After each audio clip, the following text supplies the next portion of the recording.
The night was heavier than I remembered. A strange kind of stillness hung over the air, the kind that makes you feel watched even when you're alone. The road stretched endlessly before me, swallowed by fog that shimmered like breath against the moonlight. The trees on either side stood tall and twisted, their branches meeting above like skeletal hands trying to close me in. Every gust of wind carried whispers that didn't belong to nature. I could hear the faint rustle of leaves, the soft hum of crickets, but underneath it all, something else. A rhythm, a pulse. The forest itself seemed to breathe, slow and heavy, syncing with the beating of my heart. My boots pressed into damp soil as I walked, each step louder than it should have been, as if the ground beneath wanted to remember me. I had been gone for years, maybe a lifetime, yet every part of this road recognized me, and I could feel its memory under my feet. The old house waited ahead, hidden somewhere beyond the veil of mist, the one I swore I'd never see again. Its shadow lived inside my dreams for years, rising from the fog every time I closed my eyes. And tonight, for reasons I still can't explain, I was coming back. The moon was my only companion. It hung low and swollen, pale as bone, casting long shadows that stretched and twisted as I moved. My breath came in clouds, mixing with the fog until it felt like I was breathing the night itself. Every few steps I stopped to listen, to the wind, to the trees, to the quiet. There was a pattern to the silence, as though something was timing its stillness to my movement. A leaf fell nearby and landed with a sound sharper than it should have been. I froze. The forest froze with me.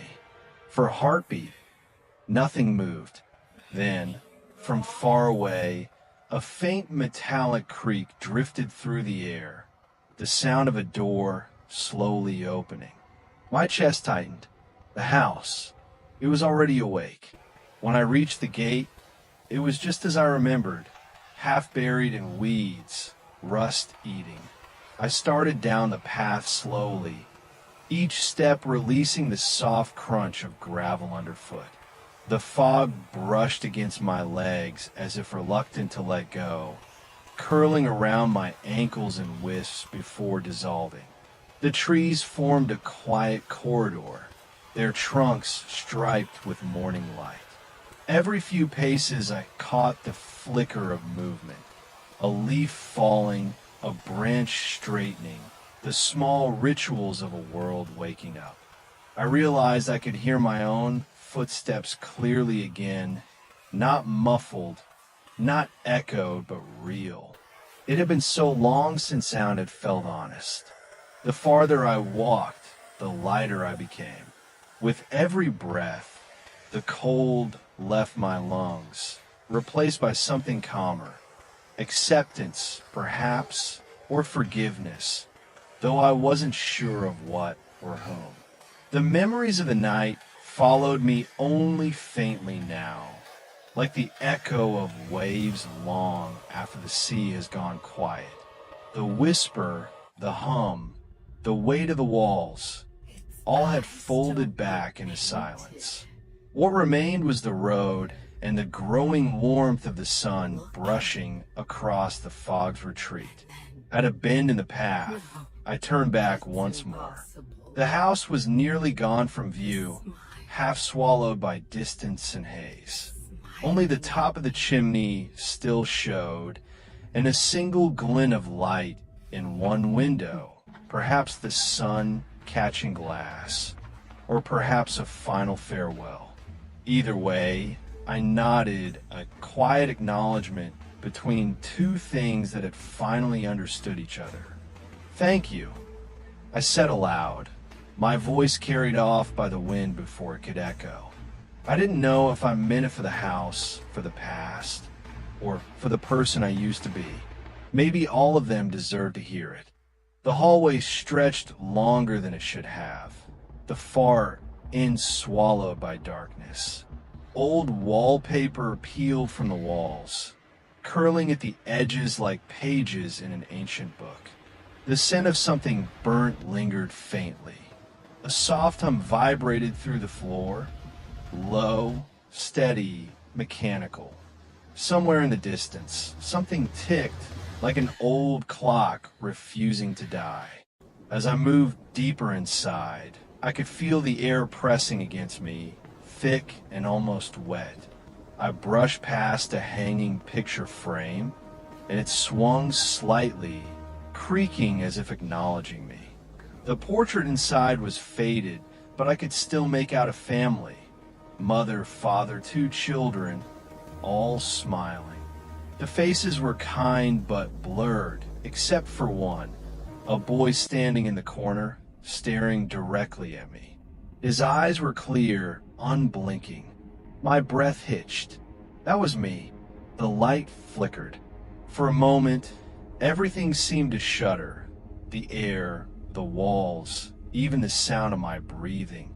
I turned sharply, expecting to see someone behind me, but there was nothing. Just the faint sound of wind slipping through cracks in the wood. I moved toward the living room, where the faint glimmer of candlelight flickered. The furniture was still there, old, worn, draped in sheets. The clock on the mantel ticked weakly, its hands frozen at 3:17. A chair creaked softly as I passed, though I hadn't touched it. I stopped. Every sound felt alive. The silence wasn't absence, it was waiting. Then, from the corner of the room, the old rotary phone began to ring. The sound split the stillness like glass breaking underwater. I stared at the phone, heart pounding. It rang slowly, deliberately, each chime echoing through the walls. I reached for it with trembling fingers and lifted the receiver. At first, only static, then a faint whisper, broken, distant, but unmistakable, "Don't look behind you." The line went dead. My breath caught in my throat. I lowered the receiver slowly, every instinct in me screaming to run. But I couldn't move. The house had tightened around me, breathing in sync with mine. I turned toward the hallway mirror.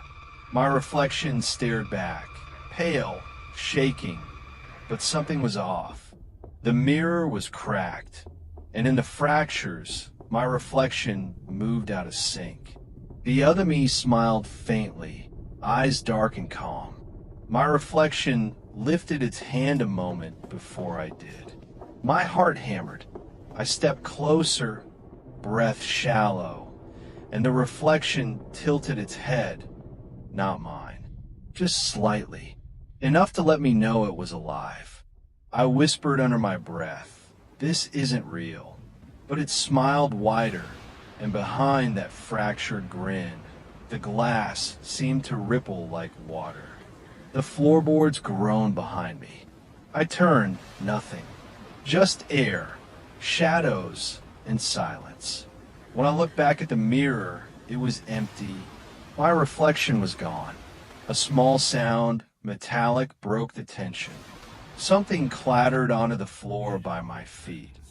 A rusty key, old and cold, glinting faintly in the dim light. I picked it up, and as I did, a single whisper drifted through the house. "It opens what you fear." My hand tightened around the key. My reflection reappeared, but it wasn't smiling now. It was afraid. And for the first time that night, I wasn't sure if I was alone inside the house, or if the house was inside me. The air in the hallway was colder now, as if the walls themselves were breathing out the chill of years gone by. I moved toward the staircase, each step exhaling a tired creak that answered the pulse of my heartbeat. At the landing, Moonlight spilled through a fractured window, scattering across the dust like faint silver snow. I could almost see shapes in that drifting haze. Children darting around corners, a woman humming softly. The life that once filled this place repeating itself like an old film reel burned at the edges. The hum grew louder the closer I came to the second floor. It wasn't coming from memory anymore. It was real. I stopped before the door at the end of the hall, the one that had always been locked when I was young. Now it stood open. A draft of air slipped out, faintly scented with perfume and rain. Inside, the room looked untouched. A vanity mirror still held the ghost of fingerprints, and a single chair sat turned toward the window. On the floor lay a box, small, wooden, carved with initials I once knew by heart. My fingers brushed the lid, and the hinges sighed as it opened. Inside, photographs, yellowed letters, a child's toy car, a ribbon. Objects that had meant everything once, left behind like offerings to time. Beneath them, a folded note. Forgive what we forgot. My breath caught. I remembered that handwriting. My mother's. But she had never written me a note like this. The window rattled, drawing my eyes up to the glass where a faint reflection stared back. Me. And just behind, the outline of someone standing in the hall. I turned sharply, heart lurching, but only the empty hallway stared back. Yet when I looked again, the reflection was gone, replaced by the faint fog outside pressing against the panes. I could hear the hum again, closer now, right behind the walls, as if something inside the structure was alive and moving. I pressed my ear to the plaster. A low, rhythmic vibration. It sounded like breathing. I backed away, pulse racing. The box slipped from my hands, scattering its contents across the floor. The letters fluttered like wounded birds. From somewhere below, the old clock struck 3 times, echoing through the house though its hands had never moved since I entered. The whisper returned, gentle, familiar, almost kind. You shouldn't have opened it. Then silence. The kind of silence that presses down like a weight. I left the room, closing the door gently, though it refused to latch. As I descended the stairs, I could feel the air thickening, the hum beneath the floorboards now a steady heartbeat that wasn't mine. The front door loomed ahead, but part of me already knew I couldn't leave. Not yet. Something wanted me here. Something unfinished. I stepped into the living room again, and the phone rang once more. But this time it didn't stop. The next morning never came. Time inside the house had folded into something else. An endless twilight where hours blurred and only memories marked their passing. I wandered through rooms that shouldn't exist. A dining hall too long for the floor plan, a staircase that looped back to the same landing, a door that led to a corridor of mirrors. In each reflection, fragments of my past flickered. Birthdays, arguments, silence. The reflections moved a heartbeat behind, like memories trying to catch up. In one mirror, I saw my father standing behind me, hand resting on my shoulder. Yet when I turned, the air was empty. His voice whispered through the glass. We never left you. You left us. Each step deeper into the house felt like descending through my own mind. The air grew thicker, filled with the smell of dust and regret. On a desk sat an old tape recorder. I pressed play. My own voice filled the room, calm and detached. If you find this, remember why you came. The tape hissed, then cut off. My stomach twisted. I didn't remember recording that. I sat down, exhaustion creeping in, eyes heavy. The whispering grew softer, blending with the sound of rain outside. I must have drifted because when I opened my eyes, the house had changed again. The furniture was gone. The walls were bare. A faint trail of footprints led down the hall, wet, recent, and ending at the mirror. My reflection stood still, watching me. Behind it, the outline of the door I had never seen before. I stumbled up the stairs, slammed the door, and leaned against it, chest heaving. The knocking didn't follow. The silence afterward was worse. When I looked down, the key I had found upstairs was clenched in my hand without memory of picking it up. It pulsed faintly warm. My reflection in the microwave door caught my attention. For a moment, I swore I saw someone else's silhouette beside mine. Then, darkness. The power died. I stood in total black. The faint afterimage of my reflection burned into my mind. Somewhere outside, the wind howled like distant voices, calling a name I no longer wanted to remember, my own. The ringing drilled through the air, long, steady, deliberate. I lifted the receiver slowly, expecting static, but what came instead was breathing. Shallow, slow, and human. I froze, listening. "Who are you?" I whispered.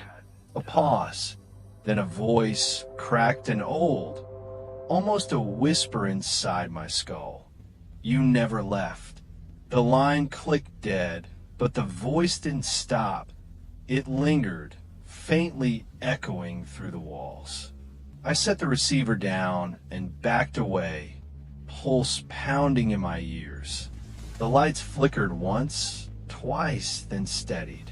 The hum beneath the floor quieted, replaced by a faint scratching, somewhere deeper, near the cellar.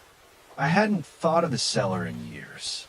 I found the door behind the kitchen, its handle rusted, a lock hanging uselessly. The steps descended into blackness, swallowed by a damp smell of soil and age. I hesitated, flashlight trembling in my grip. When I finally descended, the beam cut through thick air, revealing shelves of jars, tools, old boxes, the remains of another life. At the far wall, something caught the light. A wooden panel with faint markings, half buried behind fallen boards. I knelt, brushed away the dust. Words etched in uneven lines. Do not remember. I traced the letters, my skin prickling. The air around me shifted again. The hum returned, louder here, vibrating through my ribs. I pressed against the wall instinctively, and something behind it knocked back. I reached toward the glass. It rippled, faint and liquid, revealing darkness beyond. The key in my hand burned cold. The whisper returned, soft and almost pleading. Not every door is meant to be opened. I pressed forward anyway. The mirror cracked, and a breath of cold air spilled through. The door behind it began to open, not by my hand, but by something remembering the gesture for me.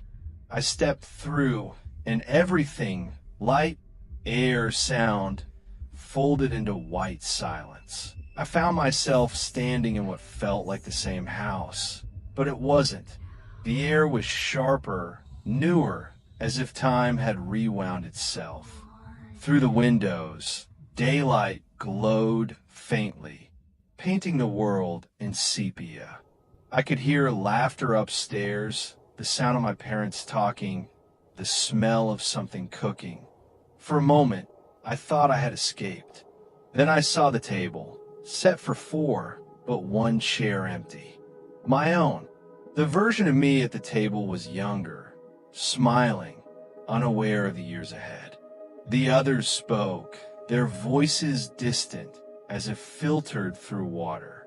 I tried to move closer to call out, but the air thickened, holding me still. The scene flickered, faded, returned darker. My family's faces blurred. The laughter twisted into static. My younger self looked up, directly at me, eyes wide. "You shouldn't have come back," he said, and everything shattered. I fell backward through the room, glass and light folding into each other. When I stood again, the house was empty, walls cracked, and ancient once more. The air hummed quietly, not threatening now, just sad. I realized then the truth, the whispers, the reflections, the calls. They weren't haunting me. They were remembering me. The house wasn't alive. It was memory itself, looping until someone returned to listen. I walked to the front door. It stood open, morning mist curling through. The fog outside glowed soft gold with the first hint of dawn. For the first time, I felt no fear, just silence, waiting for an answer. I whispered, "I remember." And for the first time, the house was silent in peace. Outside, the fog began to loosen its grip on the world, thinning in slow ribbons that curled upward like smoke from extinguished candle. The road that had carried me here emerged by degrees. First the faint glimmer of damp gravel, then the darker streak of earth beneath it, then the long silver thread stretching ahead until it vanished into a horizon of pale light. The trees on either side seemed to breathe again, their branches trembling gently, releasing droplets of dew that glittered as they fell. Somewhere above, unseen birds stirred in their nests, testing the air with uncertain notes. The sound was fragile, almost hesitant, as if even the morning itself was afraid to disturb the silence left behind. I stood for a long moment at the edge of the yard, the old house behind me and the open world before me. The key rested in my palm, cold now, no longer alive, just an object reclaimed by time. Its metal surface caught a shard of sunlight and scattered it into the mist. I turned it over between my fingers, feeling the faint grooves where rust had eaten away its edges. It had been a symbol once, something that opened what I feared. Now was only weight, honest, ordinary real. I slipped it into my pocket, not to keep it, but to remind myself that fear, too, can rust away if left in the light long enough. Behind me, the house loomed in silhouette, its windows reflecting the dim morning like the eyes of something that had finally fallen asleep. The roof lines sagged, the porch leaned slightly forward, but in that gentle collapse there was peace. For the first time, it looked like a home again, not a memory pretending to breathe. The air that once pressed heavy on my chest had lifted. Even the faint hum that haunted its walls was gone. What lingered instead was the faint scent of earth and rain, a smell of endings that are really beginnings in disguise. I started down the path slowly, each step releasing the soft crunch of gravel underfoot. The fog brushed against my legs as if reluctant to let go, curling around my ankles in wisps before dissolving. The trees formed a quiet corridor, their trunks striped with morning light. Every few paces I caught the flicker of movement, a leaf falling, a branch straightening, the small rituals of a world waking up. I realized I could hear my own footsteps clearly again, not muffled, not echoed, but real. It had been so long since sound had felt honest. The farther I walked, the lighter I became. With every breath, the cold left my lungs, replaced by something calmer, Acceptance, perhaps, or forgiveness, though I wasn't sure of what or whom. The memories of the night followed me only faintly now, like the echo of waves long after the sea has gone quiet. The whisper, the hum, the weight of the walls, all had folded back into silence. What remained was the road and the growing warmth of the sun brushing across the fog's retreat. At a bend in the path, I turned back once more. The house was nearly gone from view, half swallowed by distance and haze. Only the top of the chimney still showed, and a single glint of light in one window, perhaps the sun catching glass, or perhaps a final farewell. Either way, I nodded a quiet acknowledgement between two things that had finally understood each other. "Thank you," I said aloud, my voice carried off by the wind before it could echo. I didn't know if I meant it for the house, for the past, or for the person I used to be. Maybe all of them deserved to hear it. The wind picked up, gentle but sure, sweeping across the trees and rippling through the tall grass beside the road.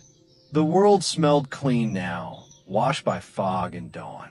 A single beam of sunlight broke through the canopy, landing across the path ahead like a bridge of gold. I followed it. Each step felt steadier than the last. The fear that had once filled every silence was replaced by quiet curiosity. The road stretched onward, familiar in shape, yet filled with the promise of places I had never been.